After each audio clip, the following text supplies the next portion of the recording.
नमस्कार मंडळी, मानदेश प्राईममध्ये आपल्या सर्व प्रेक्षकांचं स्वागत करतो. आज आपण पनवेल महानगरपालिकेचं कव्हरेज करत असताना वेगवेगळ्या प्रभागामध्ये फिरतोय आणि आज प्रभाग क्रमांक 10 मधून जे भारतीय जनता पार्टीचे उमेदवार मोनिकाताई महानवर आहेत, त्यांच्या कार्यकर्ते इथं आपल्यासोबत चर्चा करण्यासाठी जोडले गेलेले आहेत. आपण त्यांच्याशी संवाद साधणार आहे. अ, काय सांगाल, की तुम्ही भारतीय जनता पार्टीचे कार्यकर्ते आहात, मोनिकाताईंचे कार्यकर्ते आहात. का मोनिकाताईंना निवडून दिलं पाहिजे?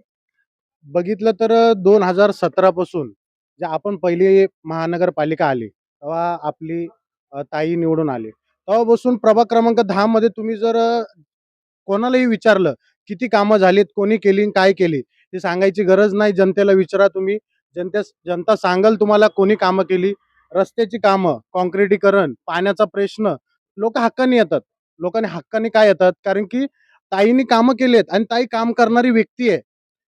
आणि प्रत्येक गोष्ट माणसं आपल्याकडे येतात. कारण की बघा काँक्रिटीकरण छोट्या-मोठ्या एल-आय-जी आपल्या एल-आय-जी भाग आहे, रो हाऊस आहेत. तर रो हाऊसमधले जे काँक्रिटीकरण म्हणा, जो लाईटीचा प्रश्न आहे, तो छोट्या-छोट्या गल्लीत आता क्लासेस सुटतात, मुलं जातात ह्या रोडनी. तर ह्या प्रत्येक जागेवरती लाईटी लावल्यात. त्या आपल्या वहिनींच्या माध्यमातूनच झाल्यात. आणि काही आपल्या ज्या ह्या जागा आहेत का एल-आय-जी म्हणा, ग्राउंड म्हणा, ग्राउंड सुधारणा, पलीकडचं ग्राउंड सेक्टर 2चं ते सुधारणा, ते सगळं वहिनींनीच केलेलं आहे. आणि कामं करत आलेत आणि आपल्या ऑफिसला कोणीही सर्वसामान्यापासून छोट्यापासून मोठा व्यक्ती कोणीही आला तरी त्याचं काम होतं. कारण की हक्काचा व्यक्ती म्हणून वहिनींकडे बघितलं जातं. महानवर परिवाराकडे बघितलं जातं. नाही, मी नाही बोलतो. अजून काय विचारायचं ते दुसरं विचारा म्हणजे त्यात कोणत्या सांगा. लोकांनी मोनिकाताई महानवर यांच्या नेतृत्वावर का विश्वास ठेवावा? त्यांनी तशी कामं पण केलेली आहेत. मी कार्यकर्ता होतो त्यांचा. मला स्वतः त्यांनी गेले 7 वर्ष झालं मी काम करतो त्यांच्यात आणि त्यांनी मला महानगरपालिकेमध्ये लावलेलं आहे. काय वैयक्तिक तुमचं काय काम असते त्यांच्याकडे? माझं जे घरातलं काय जरी असेल दुःखाचं कार्य, सुखाचं कार्य, त्या कुठल्याही छोट्या-छोट्या गोष्टींना जरी हाक दिली, तरी वहिनी धावत येतात. त्यांचं कुटुंबच धावत येतं माझं पूर्णपणे.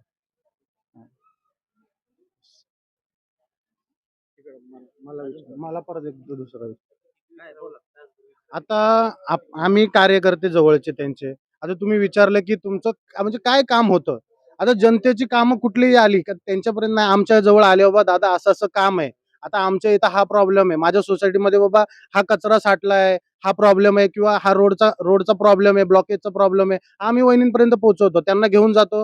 हा असा-असा विषय आहे. आम्ही लगेच मीटिंग लावतो. तो मीटिंग सोल्युशन निघतं का त्याच्यावरती किंवा पालिकेत लेटर टाकून मग सगळं करून आम्ही त्याच्यावरती काम चालू करतात वहिनी लगेच. आणि तुम्ही बघाल तर आपल्या इथं पहिले घंटागाडी फिरत नव्हती व्यवस्थित. वहिनींना म्हणजे वहिनींशी बोलणं झालं, लगेच घंटागाडी फिरायला लागली. मध्ये पाण्याचा प्रश्न चालू होता. एल-आय-जी ठिकाणी पाणी बिलकुल पोचत नव्हतं तिकडच्या त्या सेक्टर 1ला एल-आय-जी फर्स्टला. तर आता पाण्याचं आपण पाईपलाईन पूर्ण चेंज करून घेतली. 2-3 वेळा आंदोलन केलं, लेटर टाकलं. शेवटी महानगरपालिकेत पण आंदोलन केलं. ते म्हणा, वीज पुरवठा आपल्या भवानी डेअरीच्या इथं एक एक एक फक्त एका वायरीमुळं वीज पुरवठा व्यवस्थित पोहोचत नव्हता. पण त्याच कामासाठी आम्ही आंदोलन केलं. वहिनींनी आंदोलन केलं. त्यांच्या माध्यमातून मोनिकाताईंच्या माध्यमातून आंदोलन केल्यानंतर एका दिवसात त्या वायरीचं काम झालं आणि आज सगळ्यांना विद्युत पुरवठा व्यवस्थित चालू आहे. हे कामं कोणामुळे झाली? त्यांच्यामुळं. आणि त्यांना जर परत आपण निवडून दिलं, सगळ्या जनतेने आपण त्यांना निवडून दिलं तर अजून आपली कामं वाढत राहतील. तुम्ही बघाल तर प्रभाग क्रमांक 10 मध्ये सर्वात जास्त कामं ताईंची आहेत. कुठेही तुम्ही गेला तर ताईंच्या पाट्या दिसतात. नुसत्या पाट्या पण नाहीत. काँक्रिटीकरणचं आज तुम्ही बघाल कळंबोलीचा विकास किती झालाय. प्रभाग क्रमांक 10चाच नाही. बीजेपीच्या आपल्या पूर्ण ह्याच्यामुळं आमदार साहेबांच्या आशीर्वादामुळं आपल्या केंद्रात पण बीजेपी आहे. महाराष्ट्रात पण महाविकास आघाडीची हे आहे. त्याच्यामुळं कामं फटाफट होत आहेत. म्हणून सर्वांना विनंती आहे, की येत्या 15 तारखेला सर्वांनी मतदान करायला यावं. आपल्या कमळापुढचे बटणं दाबून आपल्या वहिनींना भरघोस मताने विजय करावा अशी विनंती करतो. जय हिंद, जय महाराष्ट्र. या, या घे. बोला. का निवडून दिलं पाहिजे? नमस्कार, माझं नाव ओमकार संजय देखे. प्रथमतः मी मानदेश प्राईम आणि राष्ट्र भारती दोघांचे मी मनापासून आभार मानतो, की आपण आमच्या सौ मोनिकाताई प्रकाश महानवर त्या प्रभाग क्रमांक 10 क मधून कमळाच्या चिन्हावर उभे आहेत. त्यांना निवडून द्यायचं कारण एक म्हणजे अनेक युवकांना रोजगार देण्याचं काम ताईंच्या माध्यमातून केले. त्या देखील एक अत्यंत साधारण घरातील व्यक्तिमत्व आहे. प्रकाशदादा असतील, रामभाऊ असतील, ते देखील एक सामान्य घरातलं व्यक्तिमत्व आहे आणि सामान्य घरातलं व्यक्तिमत्व आज पोट पाण्यासाठी 350 किलोमीटर लांब आल्यानंतर आपली उपजीविका भागवत आपण समाजाचा कायदा देणं लागतो. ह्या उद्देशाने समस्त महानगर कुटुंबीय आणि त्यांना जी साथ दिली गेली 8 वर्ष आमच्या कळंबोलीच्या सर्व रहिवाशांनी, मतदारराजांना त्यांचा देखील मनापासून आभार मानतो. त्यांनी साथ दिली. त्यानंतर ताई असतील आणि प्रकाशदादा महानवर असतील, रामभाऊ असतील यांच्या माध्यमातून अनेक उपक्रम राबवले गेले. अनेक युवकांना आपले एअरपोर्ट असतील, महानगरपालिकेमध्ये असतील आणि ज्या ठिकाणी जे शक्य आहे त्या ठिकाणी युवकांना नोकरी देण्याचं काम केलं. ताईंचा महत्त्वाचा मुद्दामध्ये महिला सक्षमीकरण आणि सबलीकरण. आपण जर पाहायला गेलं LIGमध्ये प्रत्येक कंपाऊंडमध्ये ताईंच्या माध्यमातून ब्युटी पार्लरसारखे कोर्स फ्रीमध्ये केले गेले. महिला आपल्या सक्षम झाल्या पाहिजेत, ताकदीने उभ्या राहायला पाहिजेत. त्यामध्ये ताईंचा खाडीचा वाटा असेल. ताईंनी आपल्या माध्यमातून महिला बालकल्याण सभापती असताना महिलांसाठी मोफत 4 व्हीलर ट्रेनिंगचं स्कूल देखील होतं. त्यात देखील असंख्य महिलांनी लाभ घेतला. आपल्या प्रभाग 10 मधील नव्हे तर आपल्या सर्वच महिलांनी यामध्ये लाभ घेतला. त्यानंतर कोविड काळामध्ये जी परिस्थिती आली त्यामध्ये देखील महानगर कुटुंबीय अग्रेसर राहिलं आणि कोविड काळामध्ये ज्या मुली आहेत त्यांचं शिक्षण थांबलं गेलं. BHMS असेल, BDS असेल, MBBS सारख्या त्यांना देखील 50,000 रुपयाचं आर्थिक मानधन पालिकेच्या माध्यमातून आणि सौ मोनिका प्रकाश महानवर महिला बालकल्याण सभापती यांच्या माध्यमातून ते देखील खूप प्रयत्न करण्यात आले. त्यानंतर आपण समाजाचा घटक आहोत. त्यासाठी ताईंच्या माध्यमातून अहिल्यादेवी भाऊंसारखी सामाजिक वास्तू, आपल्या समाजाचं समाधान भान जपणारी वास्तू त्यांच्या माध्यमातून येत्या काही ती पण तयार होते. ते वास्तू एक आपली ओळख असून त्यामध्ये अनेक उपक्रम राबवण्यात आहे. जर आपले लग्न असतील, वाढदिवस यासारखे कार्यक्रम नाममात्र दरामध्ये तुम्हाला कळंबोलीसारख्या शहरामध्ये करायचे असतील तर ती नक्की वास्तू अवेलेबल असेल.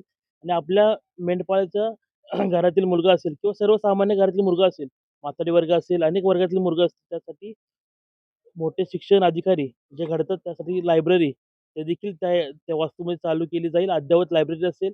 अनेक अशी सुशोभीकरणाची कामे सो मोनिका प्रकाश महानवर यांच्या माध्यमातून केली गेली. आपण पाहता LIGमध्ये सर्व स्ट्रीट लॅम्प असतील, आपले सर्व रोडची काँक्रिटीकरण असेल, अनेक मुद्दे ताईंच्या माध्यमातून सभागृह नेते आदरणीय परेश ठाकूर साहेब यांच्या वतीने आणि या पनवेल विधानसभेचे कार्यसम्राट आमदार आदरणीय प्रशांतदादा ठाकूर यांच्या माध्यमातून सोडवले गेले. आणि कळंबोलीकरांसाठी एक विशेष महत्त्वाची बातमी म्हणजे ते छत्रपती शिवाजी महाराज क्रीडांगण आहे, ते देखील आपल्या येणाऱ्या काळात भव्य मोठ्या प्रमाणावर आपल्याला पाहायला मिळेल.